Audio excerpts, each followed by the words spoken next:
The Great Hall of the Galactic Council shimmered with holographic displays showing star maps from across the galaxy. Representatives from dozens of species sat in floating pods arranged in a perfect circle. Each alien form was different. Some looked like tall birds with feathers that changed colors. Others resembled walking trees with bark-like skin. A few had multiple arms and eyes that glowed softly in the dim light. At the center of the hall stood Kong Deho. He was tall and thin, with pale blue skin and large dark eyes that seemed to hold all the sadness in the universe. His people were called the Villani. They were known throughout the galaxy as peaceful farmers and artists. They had never hurt anyone. They had never even raised their voices in anger. Today, Deho was screaming, "Please, honored council members, you must help us," Deho said. His voice cracked with emotion. "My people are dying. Every day more of them disappear. The Thrakari soldiers take our children from their homes. They burn our cities. They kill anyone who tries to resist." The council members shifted uncomfortably in their floating pods. Many of them had heard stories about the Thrakari Empire. The Thrakari were warriors who conquered other worlds for sport. They had thick gray skin covered in sharp spikes. Their teeth were like knives. Their eyes burned red with constant anger. "Ambassador Daho," said Councillor Velmar of the Quithan Protectorate. The Quithan looked like large butterflies with rainbow wings. "We understand your pain, but the Thrakari have 40 war fleets. We have only 12 ships between all our worlds combined. None of us are fighters. We are scholars," added Elder Zonfi of the Morvani Republic. The Morvani resembled walking crystals that rang like bells when they moved. "We study ancient texts. We write poetry. We have never fired a weapon in anger." Deho fell to his knees. Tears ran down his blue cheeks. "Then my people will all die. There will be no more Villani in the galaxy. Our songs will be forgotten. Our children will become slaves."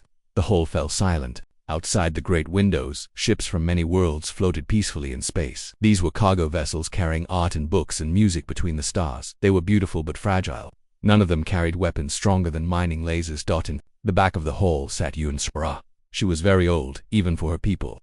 The archivists were the keepers of all galactic knowledge. They remembered every species that had ever been discovered, every world that had ever been mapped. Every treaty that had ever been signed on Sora had been quiet during the meeting. She often was, but now she stood up slowly. Her silver hair floated around her head like smoke. Her white robes rustled as she moved. "There might be another option," Sora said in her soft voice. All eyes turned to her. Even Deho looked up with hope in his dark eyes. 3 months ago, our deep space scouts found a new world," Sora continued. "It orbits a yellow star in the outer rim. The planet is mostly water with large land masses. The beings there call their world Earth." "What kind of beings are they?" asked Councillor Vel-Mar. Sora touched a control panel. A hologram appeared showing a blue and green world covered in swirling white clouds. "They call themselves humans. They are bipedal like many of us. They have no fur or scales or feathers, just pink or brown or black skin. They seem very primitive. They only recently developed space travel." "Then how can they help us?" Deho asked. Ra touched another control. The hologram changed to show Earth's surface. Mountains reached toward the sky like stone knives. Oceans crashed against rocky shores with waves as tall as buildings. Lightning split the air during violent storms. Volcanoes spewed fire and ash. Ice covered huge areas of land. "Earth is classified as a Class 12 death world," Sora said quietly. The hall erupted in shocked whispers. Most council members had never even heard of a Class 12 world. The highest classification any of their home planets had was Class 3 death world, Deho whispered. "A world where everything tries to kill you," Sora explained. "The weather changes without warning. Massive storms can destroy entire cities. The ground shakes and splits open. Mountains explode. The oceans are filled with creatures that hunt other creatures for food." She touched the controls again. The hologram showed images that made several council members cover their eyes. Huge beasts with teeth like swords chased smaller animals across grasslands. In the oceans, monsters with tentacles as long as starships fought each other in deadly battles. Even the plants had thorns and poison. "The humans survived all of this," Sora continued. "More than survived. They became the top predators on their world. They developed tools to hunt creatures 10 times their size. They built shelters to protect against weather that would kill most of us instantly. They learned to work together, in groups to fight enemies that no single human could defeat." "But they are primitive," said Elder Zonfi. "What weapons could they possibly have?" "According to our scans, they have weapons that can destroy entire cities with a single blast. They have machines that can fly faster than sound. They have tools that can see across vast distances and hit targets with perfect accuracy." The hall was completely silent now. Every being present was trying to imagine what kind of species could develop such terrible weapons. "There is something else," Sora said. "In all our records of peaceful species, we have never found one that developed such advanced military technology. The humans did not build these weapons to explore space or to create art.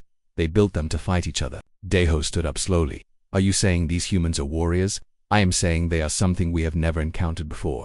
A species that became intelligent not through cooperation and peace, but through constant warfare and survival. Against impossible odds, Counselor Velmar fluttered his rainbow wings nervously.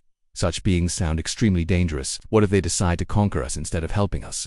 Then we will face the same fate as the Vellani, Sora said simply. But if we do nothing, the Thrakari will eventually come for all of us. They have already conquered 40 worlds. They will not stop until they rule the entire galaxy. Deho looked around the hall at all the peaceful beings who had never known war. At least these humans chose to fight. My people never had that choice. Please, honored council members, send them our distress call. If they refuse to help, we are no worse off than we are now. The council voted. It was not unanimous, but it passed. Elder Zonfi activated the long-range communication array.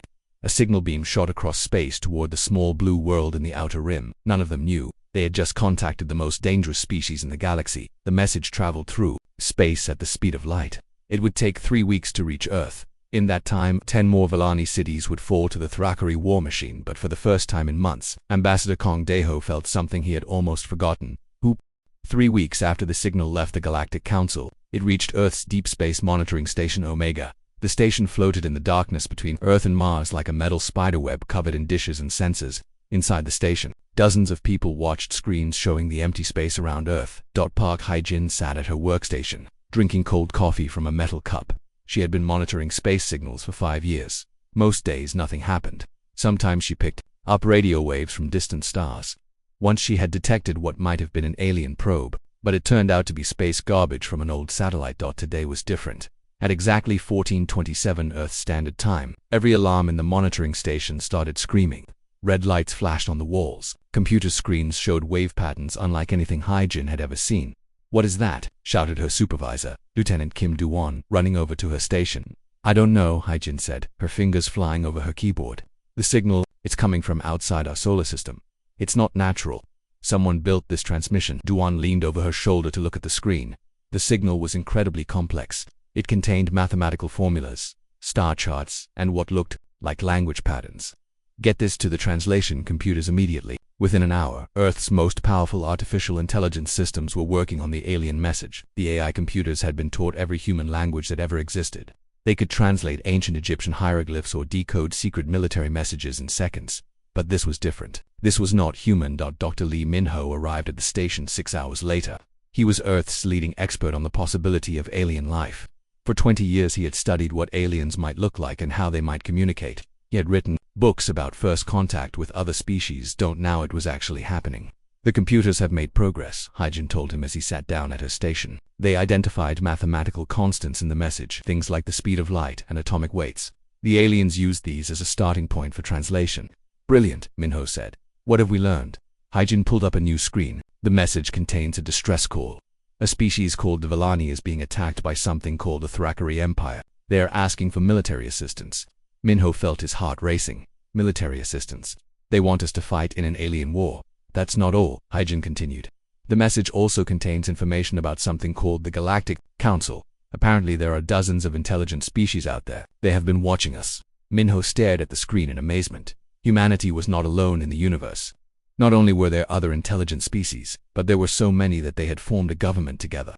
"We need to inform the military immediately," Min-ho said. Admiral Kim Jae-soon received the report while he was eating dinner with his family. At his home in Seoul, he was the commander of the United Earth Defense Force, the military organization that protected Earth from threats. Until today, those threats had always been human. Jae-sung read the report 3 times before he believed it. Then he called an emergency meeting of Earth's military and political leaders. The meeting took place in a secure bunker deep underground. President Chen Wei of the Global Federation sat at the head of a long table. Around the table sat the military commanders from every nation on Earth. All of them looked shocked. "Let me understand this correctly," President Chen said. "Aliens have contacted us asking for help in a war." "That is correct, Madam President," Admiral Jae-soon replied. "The distress signal contains detailed information about the conflict. A peaceful species called the Vellani is being destroyed by a militaristic empire called the Thrakari." General Sarah Martinez of the American Continental Defense Force raised her hand. "Why would they contact us? We have never even left our own solar system except for a few robot probes." Dr. Min-ho, who had been invited to the meeting, stood up. "According to the message, they contacted us because Earth is classified as something called a Class 12 death. They believe this makes us uniquely qualified for military operations. The room fell silent. None of the military leaders had ever thought of Earth as particularly dangerous. It was their home. It was normal. What exactly is a death's world? Asked General Boris Petrov of the Russian Federation. A planet where survival requires constant warfare against the environment, Minho explained. The aliens come from peaceful worlds where the weather is stable, where dangerous animals do not exist, where natural disasters are rare. They have never had to fight for survival the way humans have. Admiral Jae-sung leaned forward. Are you saying they think we are naturally better at warfare? More than that, Minho said. According to their classifications, no other known species has ever developed advanced military technology while maintaining intelligent civilization. Most species either remain peaceful or destroy themselves with weapons. Humans are apparently unique in that we learn to control our violent instincts while still maintaining our ability to fight. President Chen looked around the table at the military commanders. What is your assessment of this situation?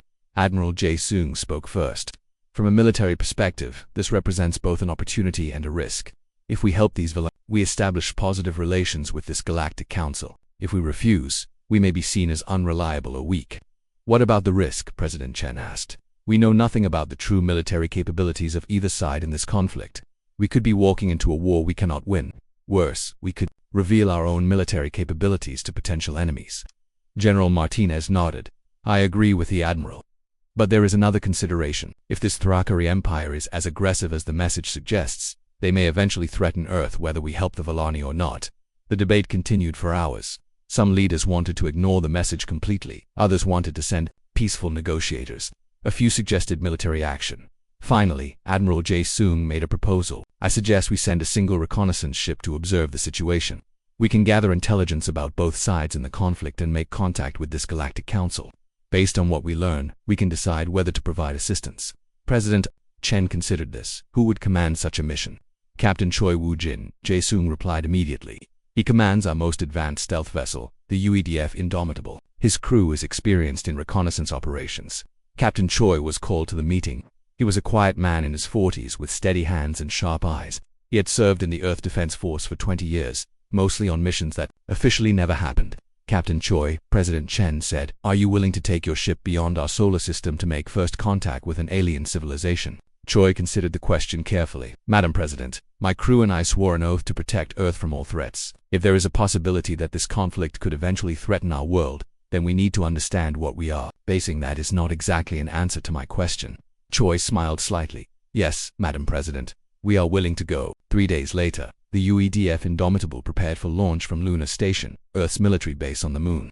The ship was sleek and black, designed to be invisible to most sensors. It carried the most advanced weapons and defensive systems humanity had ever built. Captain Choi's crew consisted of 4 other people.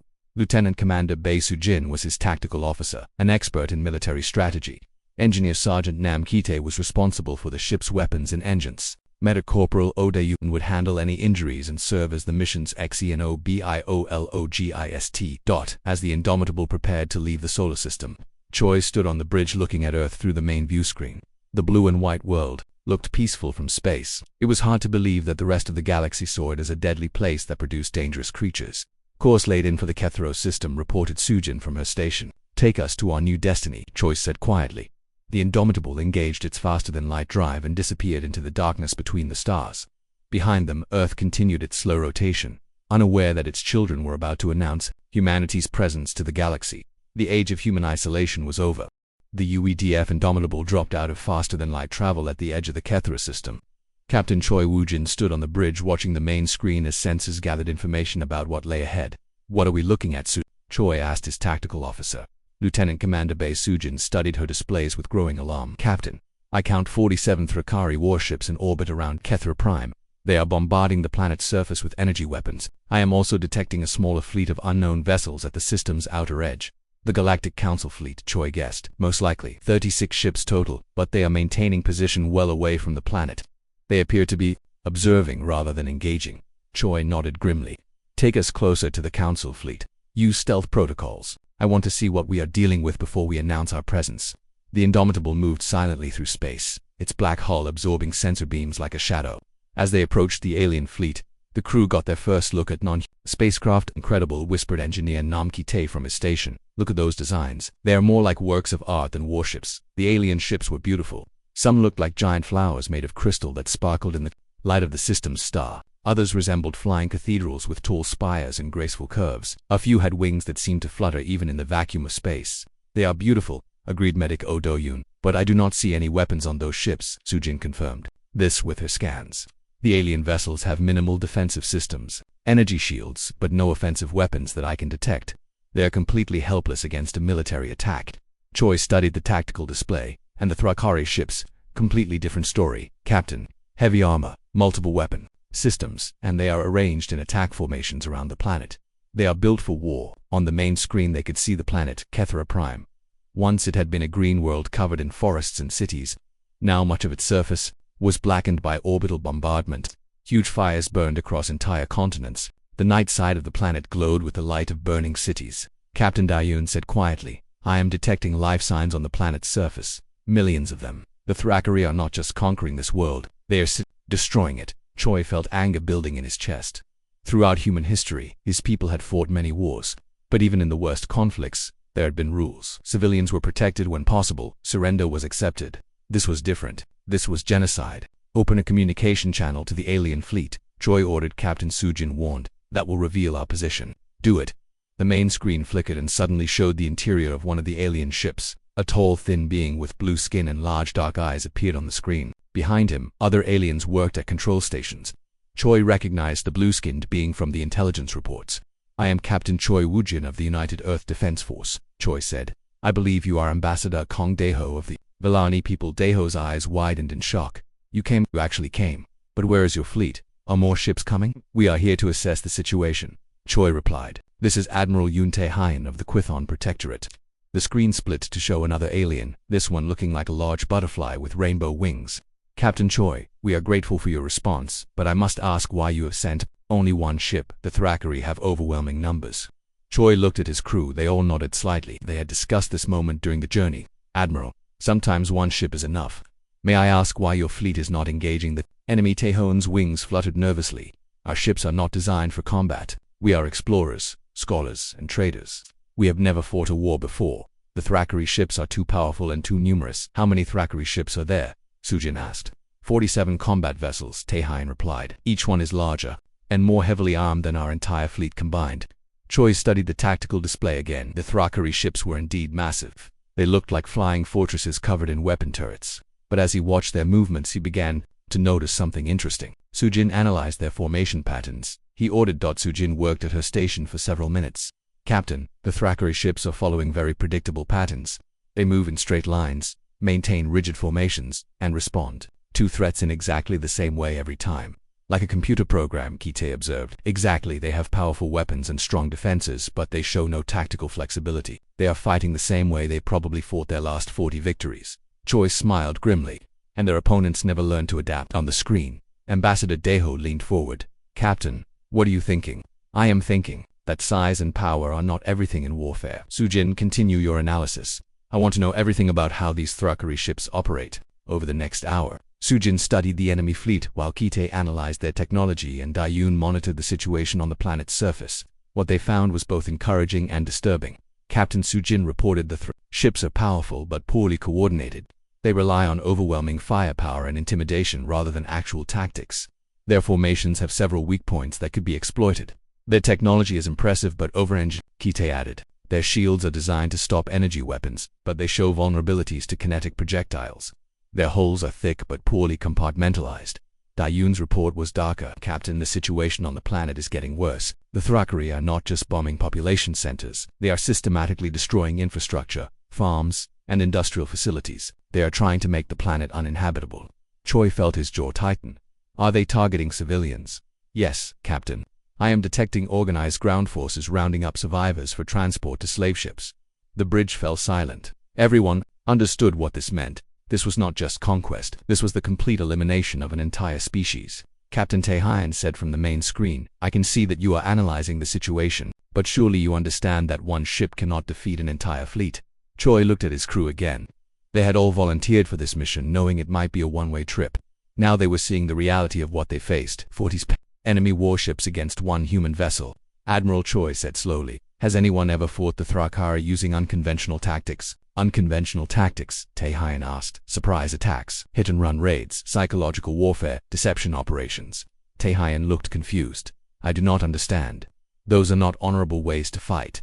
Honor does not matter when facing genocide, Choi replied. Sujin, transmit our tactical analysis to Earth. Request immediate reinforcements. Captain Sujin said. It will take 2 months for reinforcements to arrive. Then we need to buy 2 months of time. Ambassador Daeho spoke urgently. Captain, you cannot fight 47 ships with 1 vessel. It would be suicide. Choi smiled without humor. Ambassador, my people have a saying. It is not the size of the dog in the fight that matters. It is the size of the fight in the dog. I do not understand. You will, Choi said. Kite, are our stealth systems fully operational?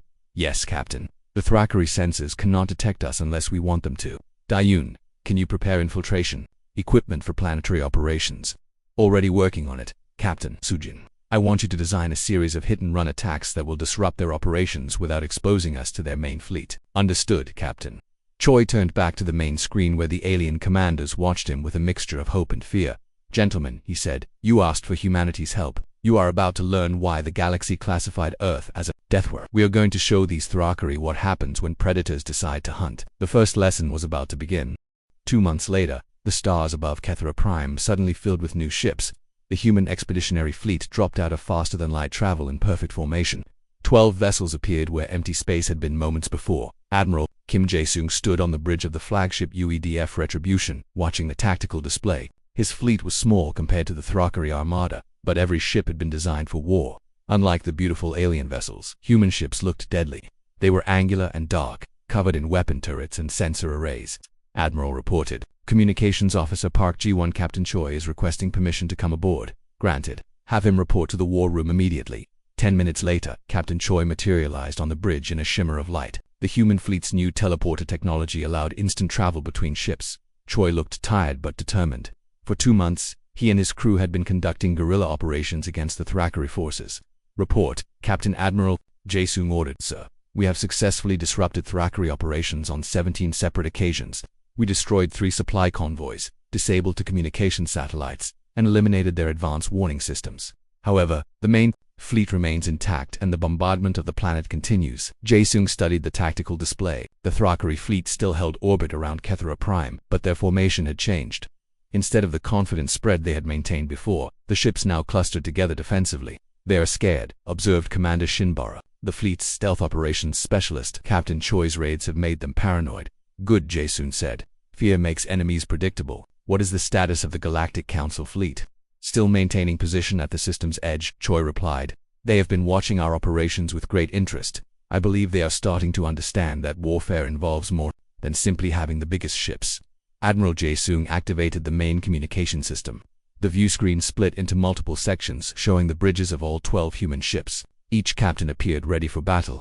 Attention all vessels, Jae-sung announced. We are about to begin Operation Nightfall. This will be humanity's first major space battle. Our objective is not just to defeat the Thrakari fleet, but to demonstrate to the galaxy that aggressive expansion will no longer be tolerated. On one section of the screen, Captain Jung Dejin of the destroyer UEDF Nemesis spoke up. Admiral, our intelligence suggests the Thrakari have never faced an enemy willing to engage in close-quarters combat. They rely on long-range bombardment. Confirmed, said Colonel Han Seok-shin, who commanded the fleet's marine assault teams. My analysis shows their ships are poorly designed for boarding actions. Thick hulls but wide corridors and minimal internal defenses. Jae-sung smiled grimly. Then we will give them a new experience. Commander Shin, what is the status of our stealth fighters? All 24 fighters are ready for launch, Shin replied. The Thrakari sensors still cannot detect our cloaked vessels. Excellent, Captain On Junho. Are your electronic warfare systems prepared? On another screen, Captain All nodded. Yes, Admiral. We have identified the frequencies used by Thrakari communication systems. We can jam their signals or feed them false information. Dr. Kwon Dong-hwan, the fleet's psychological warfare specialist, had been studying Thrakari behavior for 2 months. Admiral, I believe I understand their command structure now. They follow orders without question and panic when their leaders are eliminated. If we can target their command ships first, the rest of their fleet will become disorganized. Jae-sung looked at each of his captains. These men and women represented the best of humanity's military forces. They had trained for years to fight against human enemies. Now they would test their skills against an alien threat. The Thrakari believe they are superior because they have bigger ships and more powerful weapons, Jae-sung said. They are about to learn that in warfare, intelligence and adaptability matter more than raw firepower. The first phase of Operation Nightfall began with Commander Shin's stealth fighters. 24 small craft launched from the human fleet and disappeared from all sensors. They moved through space like hunting sharks, invisible and deadly. The Thrakari had surrounded their fleet with sensor arrays and defensive satellites. These early warning systems had protected them from surprise attacks for decades. They had never failed. Today they failed spectacularly. The stealth fighters struck the sensor network simultaneously. In less than 10 minutes, every Thrakari early warning system in the outer system was destroyed. The aliens suddenly found themselves blind to threats approaching from multiple directions. Sensor network eliminated, reported Shin. Thrakari fleet is now operating without long-range detection. Phase 2, Jae-sung ordered. Captain On, begin electronic warfare operations. Captain On's ship, the UEDF Phantom, moved closer to the Thrakari fleet while remaining cloaked. Powerful transmitters began broadcasting signals on Thrakari military frequencies. False orders flowed through their communication network. Thrakari Admiral Vextar stood on the bridge of his flagship, the massive dreadnought Bone Crusher. For months, his fleet had enjoyed easy victories over the peaceful worlds of the galaxy. Now something was wrong. His sensors were failing. His communications were full of contradictory orders. Report Vextar growled to his bridge crew. The Thrakari were large, heavily muscled beings with gray skin covered in bony spikes. Their red eyes burned with constant anger. Admiral, his tactical officer replied nervously. We are receiving multiple distress calls from our outer perimeter. Our sensor arrays are being destroyed by unknown attackers. Unknown attackers. Vextar's voice rose to a roar. There is only one human ship in this system. How can they attack multiple targets simultaneously? Before anyone could answer, new alarms began sounding throughout the ship. The main view screen showed explosions blooming around the Thrakari fleet as captain. Jung Dujin led the destroyer squadron in a high-speed attack run. The human destroyers moved like nothing the Thrakari had ever seen. Instead of maintaining formation and trading long-range fire, they dove directly into the enemy fleet at maximum speed. Their weapons targeted specific systems rather than trying to destroy entire ships. They are targeting our engines, reported the Thrakari tactical officer. 3 ships have lost propulsion. Return fire, Vextar ordered. But the human ships were already gone, disappearing behind the bulk of larger Thrakari vessels before the aliens could respond. The Thrakari weapons were powerful but slow to track fast-moving targets. Phase 3, Admiral Jae-sung announced. Major Lim Hae-won launched the boarding assault. Major Lim commanded a company of the most elite soldiers humanity had ever produced. They were trained to fight in zero gravity, in hostile atmospheres, and against enemies that might be physically stronger than humans. Today they would test that training. 20 assault shuttles launched from the human fleet. Unlike the large, obvious dropships used by most galactic militaries, these shuttles were small and fast. They scattered in all directions, making them impossible to track. The shuttles used the chaos of the battle to approach individual Thrakari ships. Magnetic grapples locked onto hulls. Cutting torches burned through thick armor. Human soldiers poured into the alien vessels like deadly spirits. The Thrakari had never experienced boarding actions before. Their ship designs included no defensive positions inside their vessels. Wide corridors and open spaces that looked impressive in peacetime became killing zones when filled with human soldiers. Boarding teams report success, Major Lim announced over the communications network. We have captured 3 Thrakari vessels and disabled 7 more. Admiral Vextar watched in horror as his fleet fell apart around him. Ships drifted helplessly. With their engines destroyed, others had gone silent as human boarding teams seized control. His carefully organized formation had become scattered chaos. How are they doing this? He demanded. They have only 12 ships. Dr. Kwan's psychological warfare had its intended effect. False reports of massive human fleets approaching from other directions flooded through Kari communications. Panic spread through their ranks as officers began to believe they were vastly outnumbered. Sir, the Thrakari tactical officer reported. 7 ships are requesting permission to withdraw. Their commanders believe we are facing a fleet of over 100 human vessels. Vextar felt something he had never experienced before. Fear his empire had conquered. 40 worlds through overwhelming force and intimidation. They had never faced an enemy that fought back with such creativity and ruthlessness. All ships formed defensive positions around the flagship, he ordered, but it was too late. The human fleet had already achieved its primary objective. The systematic bombardment of Kethra Prime had stopped. Thrakari ships were too busy trying to survive. To continue their genocide, Admiral Jae-sung opened a communication channel to the Thrakari flagship. His image appeared on Vextar's main screen. Admiral Vextar Jae-sung said calmly, I am Admiral Kim Jae-sung of the United Earth Defense Force. You have one opportunity, to surrender your fleet and withdraw from this system. Vextar snarled, showing rows of sharp teeth. Humans, you are the species from the Deathworld. I should have expected your interference. Then you know what we are capable of, Jae-sung replied. Surrender now, or learn why the galaxy fears our world. Vextar looked around his bridge at his terrified crew. In less than 4 hours, the human fleet had turned his overwhelming victory into desperate survival. They fought like no enemy he had ever encountered. For the first time in his military career, Admiral Vextar considered retreat. Admiral Vextar stared at the human commander on his main screen. Around him, his bridge crew waited for orders that might never come. Half of his fleet was disabled or captured. The other half clustered around his flagship like frightened children, hiding behind their parents. "You have 30 seconds to decide," Admiral Jason said calmly. "Surrender and withdraw, or face complete destruction." Vextar's red eyes burned with rage and humiliation. The Thrakai Empire had never retreated from any battle. They were the strongest military force in the galaxy. How could these primitive humans defeat them so easily? "Sir," his tactical officer whispered urgently, "our remaining ships report critical damage. We have lost most of our weapon systems. The humans are jamming our communications. We cannot coordinate a counterattack." Vextar looked at the tactical display. The truth was undeniable. His mighty fleet had been reduced to scattered wreckage by 12 human ships using tactics he did not understand. "Admiral," came another report, "the humans have boarded the dreadnought Iron Fist. Our soldiers cannot stop them. They fight like demons." At that moment, Lieutenant Colonel Seo Hyanwu led his assault team through the corridors of the Iron Fist. The human soldiers moved with deadly precision, their advanced armor protecting them from Thrakari weapons. Every alien soldier they encountered surrendered immediately after seeing their comrades fall. "Resistance is collapsing throughout the ship," Seo reported to Admiral J. "Soon, the Thrakari are surrendering faster than we can process them." Back on the Thrakari flagship, Vextar made his decision. Pride was less important than survival. "Human fleet," he broadcast on all frequencies, "the Thrakari Imperial Navy accepts your terms. We will withdraw from this system immediately." The bridge of the UEDF Retribution erupted in quiet celebration. They had done it. Humanity had won its first interstellar battle against overwhelming odds. "All ships, cease fire," Admiral Jason ordered. "Allow the Thrakari to withdraw, but monitor their movements. If they try to attack the planet again, destroy them." Admiral Vextar gathered his surviving ships and jumped to faster-than-light travel, fleeing the system in defeat. Behind him, the planet Kethra Prime was free for the first time in months. The Galactic Council fleet slowly approached the human vessels. Ambassador Kong Deho appeared on the communication screen, tears streaming down his blue face. "Admiral Jason," Deho said, his voice shaking with emotion, "you have saved my people. The Villani will never forget this debt." "There is no debt," Jason replied. "We came because it was the right thing to do." Admiral Yuntahe Hein of the Quithan Protectorate also appeared on the screen. His rainbow wings fluttered nervously. "Admiral, your fleet's performance was extraordinary. We have never seen such tactics before. How did you defeat a force 4 times your size?" "Experience," Jason said simply. "Humanity has been fighting wars for thousands of years.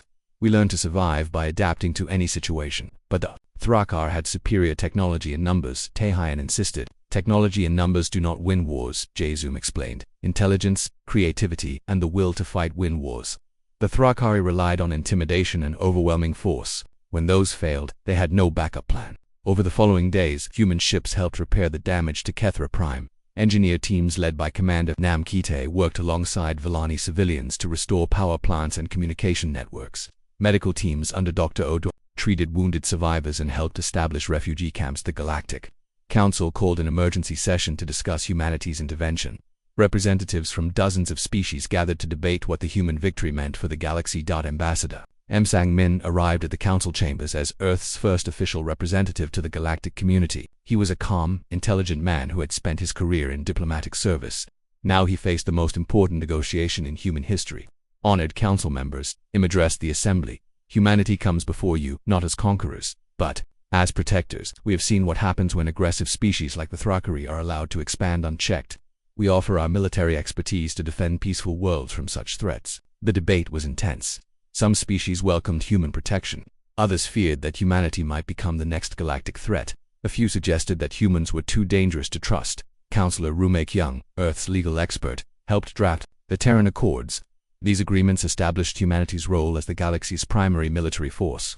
While placing strict limits on human expansion and intervention, these accords ensure that human military forces operate under galactic law. Ru explained to the Council, "We will not interfere in the internal affairs of member species. We will only act against threats to galactic peace and security." The vote was close, but the accords passed. Humanity was officially welcomed into the Galactic Council as a protective member. Fleet Admiral Park Chan-wook was appointed to command the new Joint Defense Force, combining human military expertise with alien technology and resources.